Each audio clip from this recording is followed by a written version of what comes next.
Uma gravidez não planejada na adolescência pode trazer consequências psicológicas. E para falar mais sobre isso é que eu recebo aqui no Papo com ela a psicóloga especialista em terapia cognitiva, a Marina Steck.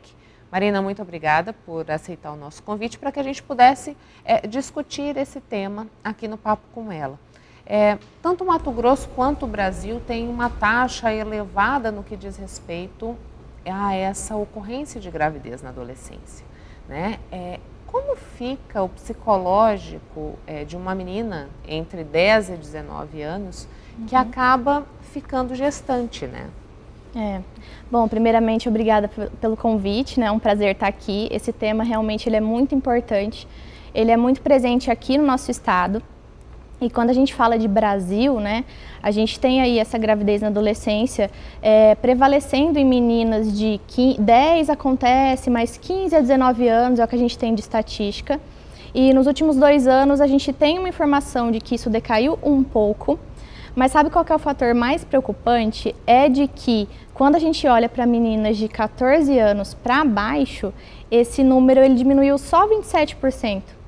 Então, assim, ainda há uma preocupação muito grande com relação a esses números e com essa faixa etária, que é muito, assim, desprovida, né, muito sensível, há um risco de vida, de saúde muito grande nessa faixa etária. E a gente tem que olhar além do superficial, eu acredito, né? Então, assim, há um preconceito muito grande ainda com a gravidez na adolescência, seja na nossa sociedade de forma geral, seja no sistema de saúde, nos hospitais, porque às vezes você olha para aquilo e pensa, mas como, né?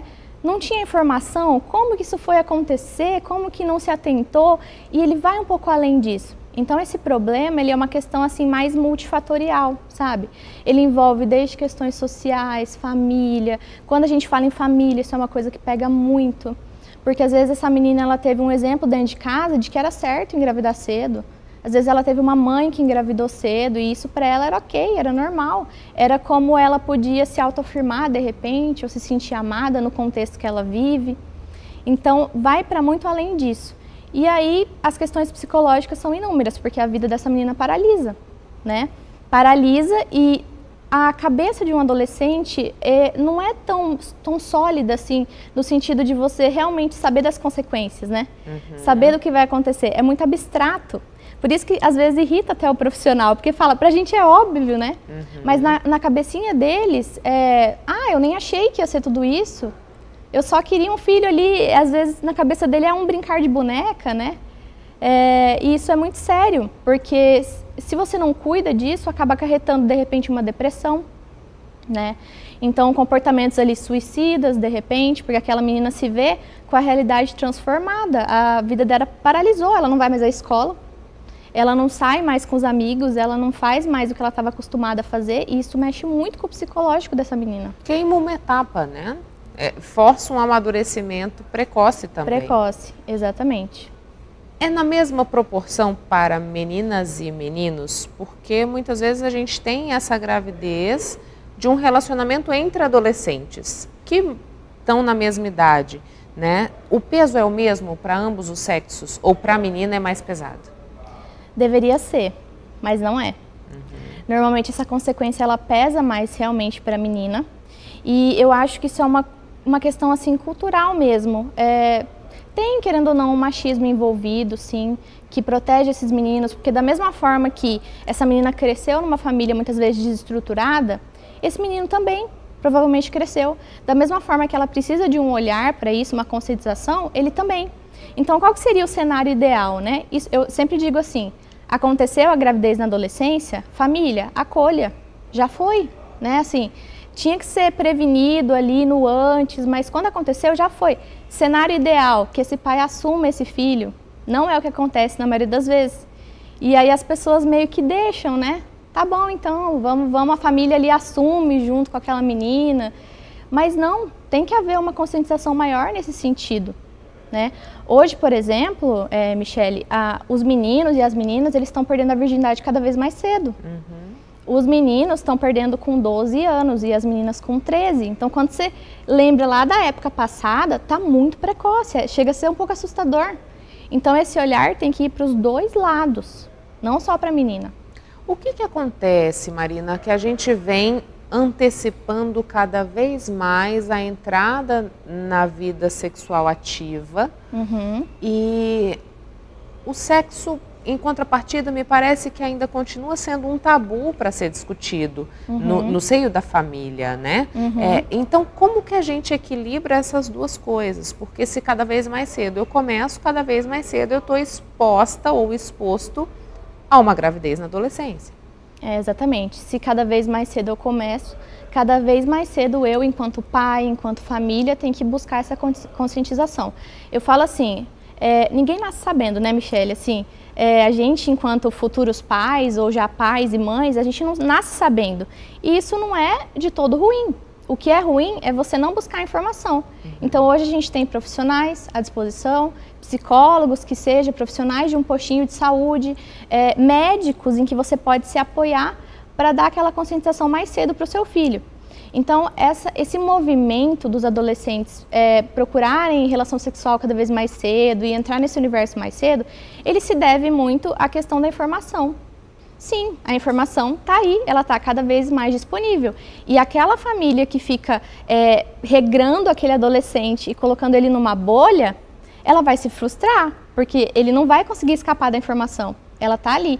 Então, o movimento ele tem que ser contrário disso. Tem que ser acolher, mostrar, olha, a informação está aí, o que você está vendo na internet é isso, mas na verdade o certo é isso e eu vou te mostrar por quê. Sabe? Eu acho que tem que ser esse movimento contrário mesmo. Ainda existe uma dificuldade para tocar nesse assunto? Sim, muito. As pessoas, elas vivem numa realidade, muitas vezes, assim, que elas criam na cabeça delas que nunca vai acontecer comigo. Nunca vai acontecer com um filho meu. Meu filho, imagina, ele só vive dentro do quarto, menino bom, só sai do quarto para almoçar, para jantar, conversa com a família. Mas e aí, você sabe o que está acontecendo com ele? Você está acompanhando as amizades dele, você está acompanhando que tipo de conteúdo que ele está consumindo na internet.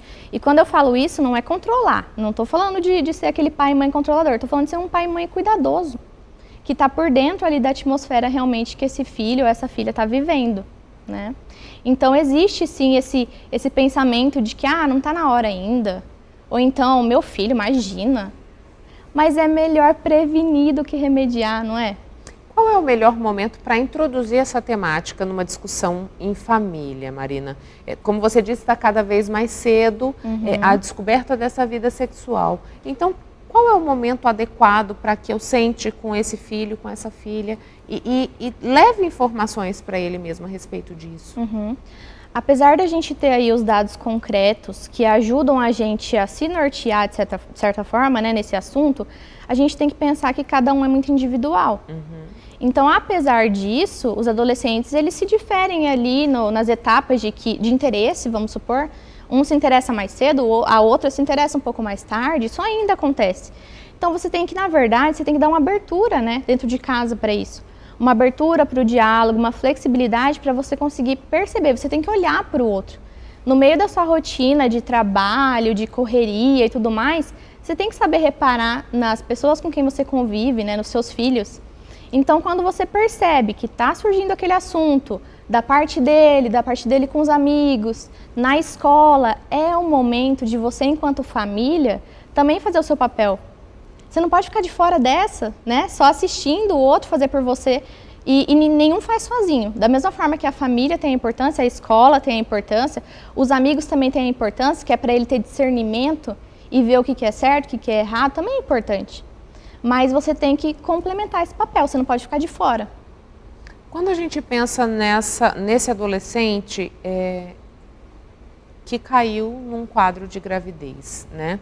A gente estava falando que tem um queimar de etapas, que pode desenvolver uma depressão e que o apoio da família é muito importante nesse sentido. Quais são os efeitos, Marina, na vida dessa pessoa quando ela chega na fase adulta, por exemplo? Né? Eu acompanho alguns casos de pessoas que tiveram filhos muito cedo e que depois queriam, nessa outra fase, chegando aos 30 mais ou menos, vivenciar tudo aquilo que não vivenciaram antes. Então, como lidar com isso e o que acontece nessa vida adulta quando o filho já cresceu? Exatamente. Eu acho que assim, no momento da gravidez, é importante, mais uma vez eu reforço isso, essa adolescente ter o acolhimento, tá? Ela não ser rejeitada, ela não ser expulsa de casa e todas aquelas histórias que a gente escuta. Então, primeira coisa, é importante ela sentir esse acolhimento. Mesmo tendo desapontado muitas vezes os pais, desapontado a ela mesma muitas vezes, porque caso contrário isso vai gerar consequências psíquicas, que a gente já falou, então uma depressão, um sentimento ali de transtorno, né, de ter ideação suicida, de repente pensar em suicídio, porque ela não sabe muito lidar com aquilo e ela precisa de um apoio. Apesar dela ter se colocado naquela situação sozinha, né, de certa forma, ela precisa de um apoio de quem está fora. Caso contrário, além de ter o risco do corpo dessa adolescente abortar esse filho sozinho, porque ele não suporta, ainda tem o risco que a gente vê ainda hoje dessa adolescente buscar esse aborto, porque ela se sente muito perdida.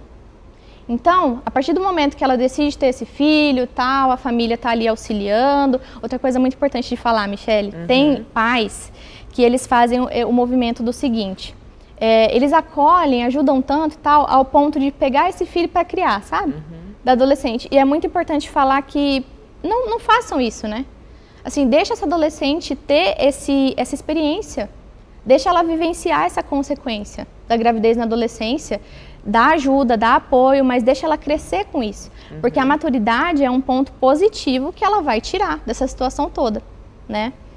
Então, a partir disso, ela vai ver a realidade dela mudar, ela não vai sair mais, ela não vai fazer as coisas que ela fazia antes, ela vai estar lá dentro de casa tendo que ser responsável 24 horas por dia, que a gente sabe como é, né, neném recém-nascido e tal, bebezinho. Então, assim, é muito complicado. Se ela não tiver esse apoio, ela realmente vai ter consequências mais graves no futuro. Ela provavelmente vai sentir falta das coisas que ela não fez, das coisas que ela não teve. Só que aí vai da maturidade de cada um. Como é que ela vai encarar isso? Ela vai sair, ela vai ser aquela mãe que vai deixar o filho em casa sozinho, que a gente vê também por aí, para ir para balada, para ir para festa, ou ela vai ser aquela mãe que vai falar, ok, aconteceu, meu filho não tem culpa, e é isso aí, agora eu sou outra pessoa, não volta mais, né? E se ela buscar sair, buscar uma vida social mais ativa, ela vai buscar com responsabilidade. Então vai de cada um também, mas é importante cuidar dessas consequências. A gente falava um pouquinho da maturidade, dessa importância de ter a rede de apoio, mas que essa adolescente, ela vivencie efetivamente a maternidade, né? Existe algum reflexo para a criança que nasce de uma mãe adolescente? Sim, com certeza. Um dos reflexos que a gente tem como dado aí disponível nas pesquisas é que um filho de uma mãe adolescente tem a tendência, não é uma regra, tá, gente? Mas tem a tendência de ter filhos na mesma fase também. Porque tudo nessa vida é exemplo, né? E quando a gente fala de psicologia, o que você faz, o que você fala, gera exemplo para o seu filho. E aí vai da interpretação dele, encarar como uma coisa positiva, uma coisa negativa, como que ele vai filtrar isso, né? Então isso é de uma consequência, sim. E dependendo da postura dessa mãe, essa criança pode ser uma criança segura ou insegura. Ela pode ser uma criança, né, retraída por certos motivos, antissocial ou não, ou ela leva tudo numa boa, essa situação, ela tem orgulho de falar que a mãe dela foi guerreira, que teve mesmo, que aconteceu. Então vai de cada um, mas é importante sempre pensar nisso, não esquecer disso. Marina, muito obrigada pela vinda aqui no Papo com Ela. Eu que agradeço o convite e a oportunidade. Intervalo comercial e a gente volta daqui a pouquinho.